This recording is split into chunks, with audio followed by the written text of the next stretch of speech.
Despite the E60 M5 being available during the greatest financial crisis since the Great Depression, it proved to be one of the greatest selling M5 generations of all time, even outselling the adored E39 M5. You had F1 inspired V10 performance in a package that essentially equated to a four-door supercar. Not only was it highly practical, in the time of a recovering economic market, it was an extraordinary performance value. The E60 M5 could hang with many sports cars of the time with its 4.5 second 0 to 60. Its top speed stock with the electronic governor removed propelled the sedan into supercar territory, reaching close to 200 miles per hour. Remember, this thing premiered in 2005, so that was awesome performance for its day.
All this was possible via the E60's incredible aerodynamics and the F1-inspired 5-liter V10. The S85 B50 was derived from the 3-liter P84/5 Formula 1 engine that was utilized in the Williams BMW FW27 car.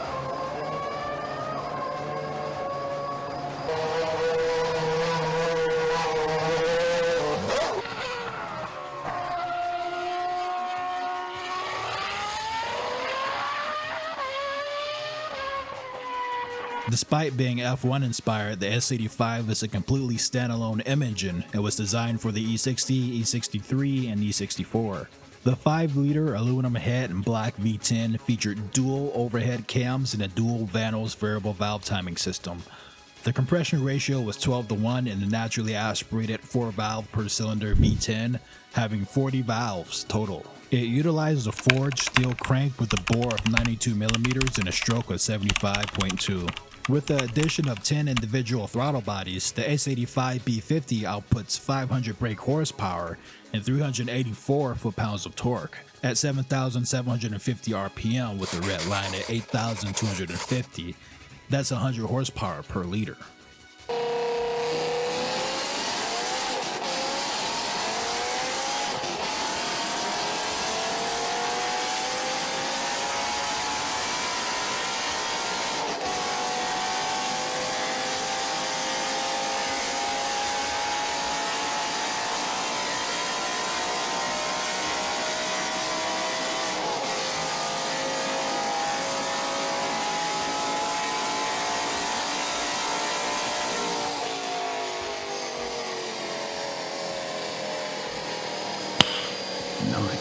Starting at around 80,000 back in 2005, this level of performance in a luxury sedan was completely understated. But what if I were to tell you that there was a German tuning company not only intending to take that performance to the next level, they were aiming to set the bar.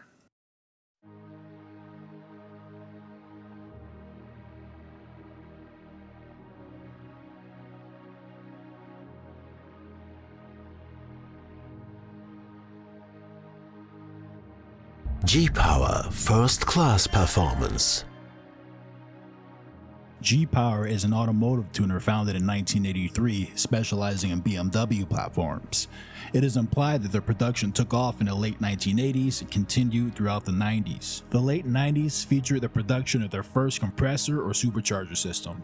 This was the evil supercharger for their E46 M3 that enabled an increased output of 400 horsepower. Proceeding into the early 2000s, GPower would continue to expand, even opening its own production facility for manufacturing carbon aerodynamic components and its own self-developed lightweight wheel, the Silverstone Diamond. In 2007, however, GPower would make headlines with arguably one of the coolest tuner builds in auto history.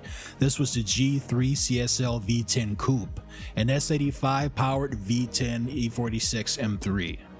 This is where GPower truly separated itself from the run-of-the-mill aftermarket tuner. More mind-blowing was the fact that you could have potentially ordered a 750 horsepower version of this build.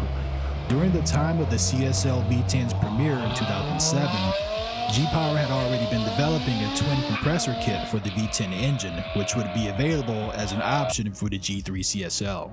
This would be the twin centrifugal supercharger system that GPower would go on to break a world record with. The E60 would be the test mule platform for the centrifugal setup, and this bi-kompressor system would be the GPower Evo 2.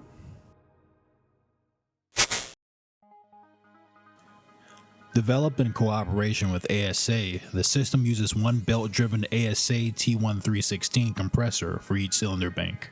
For those who may not know, ASA has a long history in compressor development, specializing in centrifugal superchargers, which is very similar to a turbo, but instead of being exhaust-driven, it's belt-driven. This configuration has an efficiency rate of up to 80% opposed to the conventional mechanical superchargers due to their compact size. In 2002, ASA collaborated with the renowned OEM tuner Alfina to produce a special limited series of 7 Series BMWs. The twin chargers are compact enough to fit like a glove in the 5 and 6 Series engine bays, but still retain a maximum airstream volume of 1200 kilograms per second per cylinder bank. It's also worth mentioning that each supercharger can spin at up to 100,000 RPM.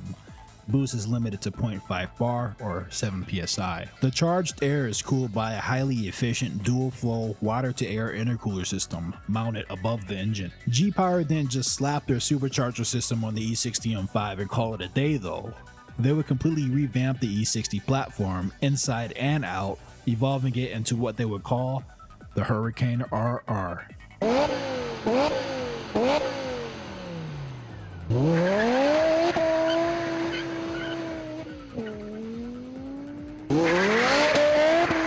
In combination with the top mount intercooler system, a larger water-cooled oil cooler with a pressure reservoir was equipped to ensure engine thermal health and overall endurance. The internals of the 40-valve V10 engine were also given attention. Even higher engine speeds are achievable due to lightweight, precision-matched forged pistons made in conjunction with Mayhew. Depending on the mapping, an output of 730 to 800 plus horsepower is achieved between 7,500 RPM and 8,200, while the torque curve stacks up early starting at 3,800 RPM. A very notable detail is that the Hurricane RR at 3,800 RPM is already surpassing peak torque of the stock E60 M5, which is not made until 6,000 RPM.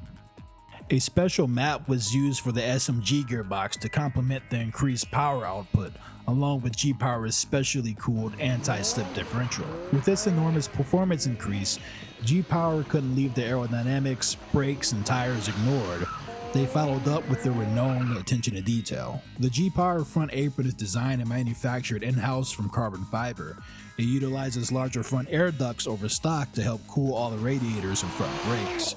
It also minimizes lift on the front axle at high speeds. The rocker panels on the Hurricane smooth airflow between the wheel wells, while the rear axle lift is mitigated by the rear spoiler, rear apron, and diffuser. The Hurricane receives its signature GPower look with the Silverstone 21-inch light alloy wheels, and 9.5-inch rim on the front, while a 10.5 in the rear. These larger wheels make room for GPower's own high-performance brake system, having a massive 6-piston front caliper with 400 by 36mm rotors. Suspension gets the GPower touch with their RS coilover system with 9 selectable settings for bound and rebound. The final touch is the bespoke cockpit upgrades, including carbon fiber trim and a Nardo Sport steering wheel and perforated Napa leather. In all, this is supercar performance starting at a cost under 60,000 euros if you already own an M5. If you didn't have an M5 to supply to GPower, they could provide you with a complete Hurricane RR build for 200 to 240,000 euros. Many would even argue, including myself, that it surpassed many supercars of the day on at least one criteria, that being top speed.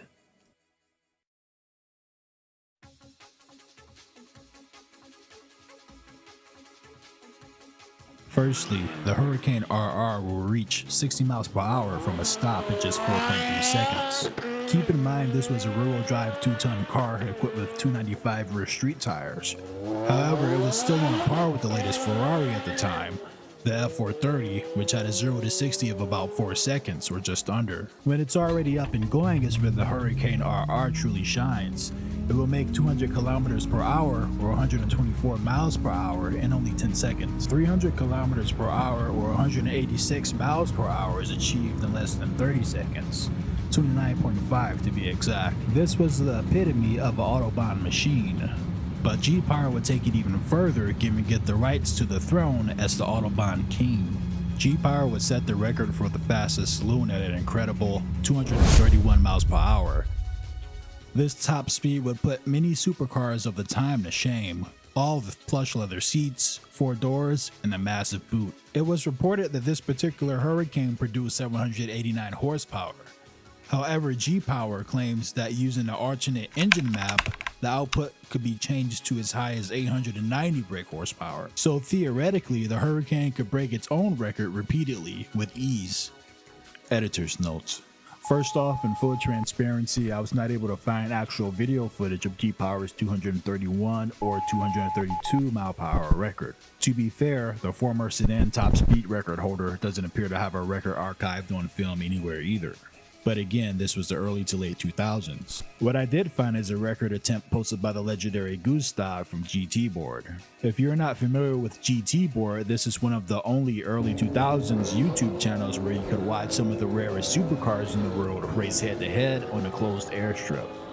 GTBoARD's video was a GPS verified Autobahn run that reached only 357 kilometers per hour in cold and foggy weather. It is notated and quite obvious that this was not the top speed of the Hurricane. There is also a nighttime attempt reaching 359 kilometers per hour. I also found a couple other discrepancies while researching this topic. Those were top speed and power output. Some outlets reported a record top speed of 231, while others like Road and Track reported 232.5. In reality, I believe the GPower broke the records in stages, probably first breaking the 227 mile per hour record and then continued to go on to break their own record all the way up to 232 miles per hour. Regarding the power output, I think it simply varied depending on the configuration or engine mapping they chose to run on that given day. This may help clear up any confusion. Watching the footage of the speed runs we do have available, I personally have no doubts about the record. Let me know if you feel the same way or not down below in the comments. So who was the former record holder? That would go to Brabus. Brabus was the longtime record holder, earning the title back in 1996 with its bi-turbo V12 E-Class achieving 205 miles per hour. Later on in 2003, the same car would break its own record, stretching its record speed out to 225 miles per hour. Then in 2006, utilizing the new C219 CLS platform, Brabus achieved a record of 365.7 kilometers per hour, or 226.8 miles per hour, with its 6.3-liter twin-turbo V12. The output of the rocket was an impressive 730 horsepower and 811 foot-pounds of torque. Impressive, however, it's notable that GPower ousted the record holder with far less displacement and torque. Another major factor is that the C219-based Brabus rocket cost over 100,000 euros more than the fully optioned Hurricane RR at 348,000 euros. Again, the fully optioned GPower Hurricane was around 240,000 euros. Why don't you guys comment down below which one you would choose? This is truly a battle of the titans. But do you think the Brabus rocket is worth over 100k more? Today it's actually unclear if the Hurricane RR still holds the record or not. There are a slew of modern saloons or sedans that have breached the 200 miles per hour barrier. from the Bentley Flying Spur to the SRT Hellcat, but very few have broken into the 230s. FastestLaps.com has a page called Top 100 Fastest 4-Door Saloons in 2024. However, this site is known to not be very credible. For example, they don't even have the Hurricane RR listed at all as a record holder, despite multiple users pointing out the fact that it should be on the list. Personally, I'd have to say right behind GPower's V10 E46, the Hurricane RR is still one of my favorite tuner cars of all time, even more so presently, as it reminds me of that early and late 2000s peak automotive performance era. As another enthusiast beautifully stated, the V10 was BMW's last great hurrah to the naturally aspirated power plant, before hybrids and EVs, when manufacturers and engineers could still put their craziest ideas on the drawing board, unconstrained and uncompromised. What better platforms are there for tuners to push to the next level? I know a lot of people say that the F10 is sportier, it's more powerful, but I love this just because I know that this engine is the last great hurrah to naturally aspirated power. And wrapped in this body, it's a machine that makes a statement and will continue making a statement for years to come. Once again, thank you guys for watching. I really wanted to get this video out sooner, but it's important to me to publish the best quality content I can, even if it takes a couple weeks longer to make. Please like and subscribe. More content is on the way, and here's a sneak peek of my next project.